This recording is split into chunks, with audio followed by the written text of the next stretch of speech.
All right, let me ask you this. All right, you're saying you're going to lean on the secondary. Which of the two offenses, given how they've looked, Cincinnati and New England, which of the two do you think is tougher? In one, I've got Burrow, Higgins, Chase, and Chase Brown. Yeah. In the other, I've got the MVP favorite, the MVP favorite, Drake May. He's minus money right now. Okay, the MVP. He's more favorite. He's the favorite versus the entire field. Yeah. Okay. Him with a receiving core that's definitely not thought of as like Burrow it's not Chase. It's not Chase and Higgins. It's guys that are pretty good. It's kind of everybody eats successfully. Like it's a better version of what the Bills have. Yeah. They've got maybe a really upgraded version. Which also the Josh Palmer story is getting to be a bit strange on his injury. Like on the far end on the elite spectrum is I've got Chase and Higgins. On the polar opposite is I'm lining up Coleman and Brandon Cooks, and then somewhere in the middle is Diggs and Boutte. Right. So they're good. Which is tougher? Which do you think is the tougher stop? I would. Both lines, by the way, are like not necessarily the best offensive lines in football, right? Maybe actually you might say they're two of the worst. New England's missing their left tackle. By the way, that's going into Sunday night, speaking of offensive lines. The Chiefs are missing the entire left side of their offensive line against the Texans. Both tackles, I think, too, right? Is it? Okay. I think they're missing like 2 or 3 linemen, maybe. Good luck. I don't know. It's a good question. It's tough because Burrow has just been so good against them in those 2 games. Mm-hmm.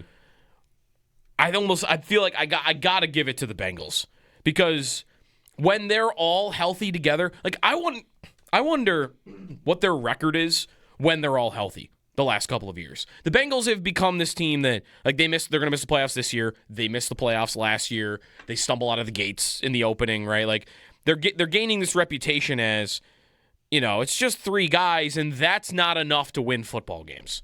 You can't win with just those 3. I wonder what their record is with all 3 of them. Do they win when it's all 3? Because they all miss time. Burrow's missed, obviously, the most. Higgins has missed time in each of the last 2 seasons. Like, what's their record when all 3 of them are together? Because I bet it's a pretty darn good record. Like, I think a lot of times that is enough. That even with a terrible defense and a bad offensive line. So, I know that May's the MVP favorite right now, but I think the Bengals are more scary at the moment. There's an argument to be made. Had Burrow... The offense specifically is more scary. Had Burrow not missed all this time, is he also in the MVP conversation? Instead of being 4-8, are they 8-4? They're you know what? They're probably maybe they're not 8-4, but they're probably first place in the division. They might be, and they just have to be 500. And that's with the defense. It's terrible, and see putting up big numbers. And the only reason I bring that up about Burrow is not to obsess over the MVP race. It's just to say that in the next 2 weeks. The Bills have played Mahomes, and they've played Lamar, and Lamar carved them up in that first game. And Mahomes, they did a really good job on. Like, they kept him in the pocket. They had their 3-man rush, and then the 4-man spy went in late with Dorian Williams. I don't know if that's the plan for Burrow. It could be, where you just set your 3 pass rushers free, and then you send a 4th guy in. Burrow's not a guy you would ever really spy. Never. But that just might be a different pass rush philosophy where instead of traditionally running 4, don't treat it like a spy. Treat it like a guy that's going to drop into coverage and then go in late.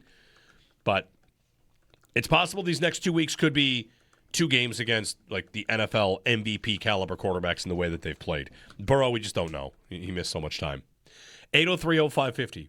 But he did look good last week. He looked good enough. Right? He almost threw for 300 yards. Yeah. There were big plays, right? Like he wasn't necessarily efficient, but he had a few big plays in that game down the field. So yeah, the Bengals in that game were 1 of 6 in the red zone. Okay, so they were getting down the field and then they weren't finishing. Yeah, and they were getting turnovers too. Like the Ravens fumbled the ball. They lost 4 fumbles. The Ravens did. Right. They turned the ball over 5 times. To your question about Burrow, like if the Ravens and Steelers were what they are right now last year, and the Bengals go 9-8 and win the division with the numbers Burrow had, he would have won MVP. Yeah. You think? They would have won the division. He put up almost 5,000 yards and 43 touchdowns.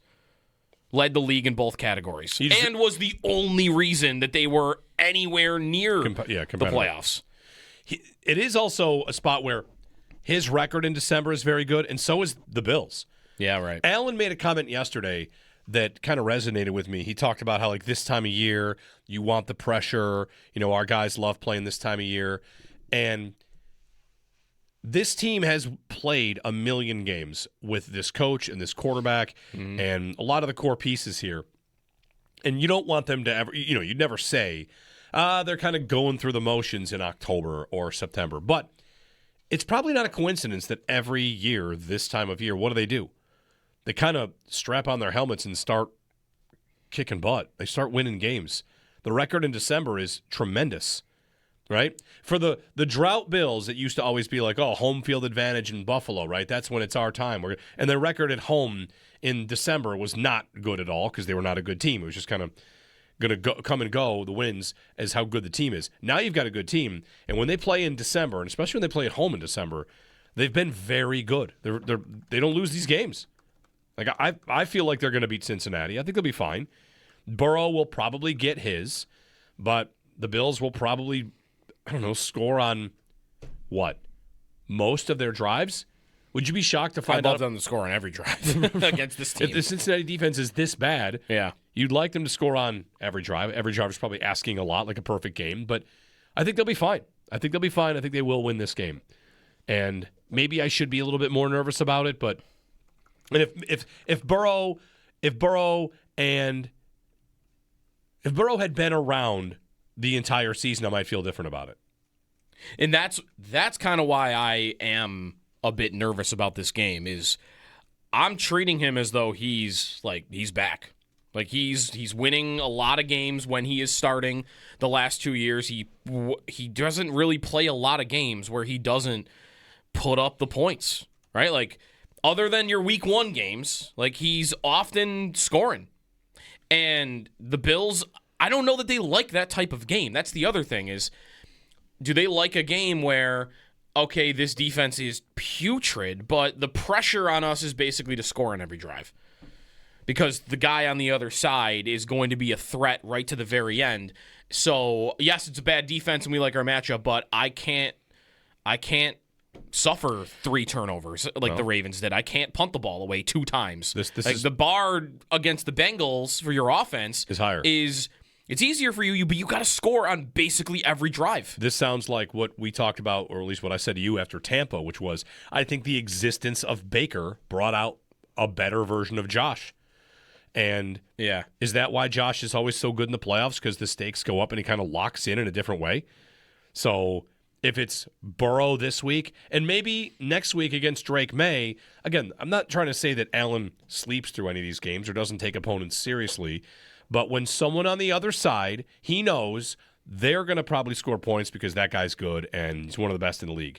Maybe the second matchup with Drake May and the Patriots, the Bills aren't thinking, all right, just do what we do. Mm-hmm. Maybe they're thinking more of this one's going to take, the A game. We're going to have to really go all out, and that's Allen included.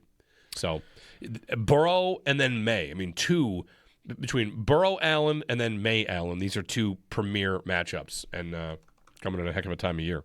I'm looking right now. In the last 2 seasons, in 14 games that Joe Burrow, T. Higgins, and Jamar Chase have all played, the Bengals' record is 10-4. So they're pretty good. Their defense being so bad and the line being bad, like, that's not the reason they're going to miss the playoffs probably for a second straight year. The reason they're going to miss the playoffs is those 3 haven't stayed on the field together. And most of that is Burrow. That's why they're going to miss.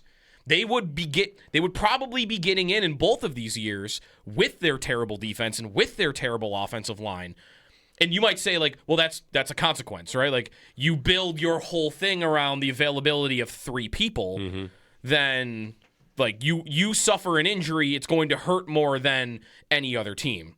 But, I guess when the quarterback is out, that's not different. Like, every team would lose probably that many games when their quarterback's missing.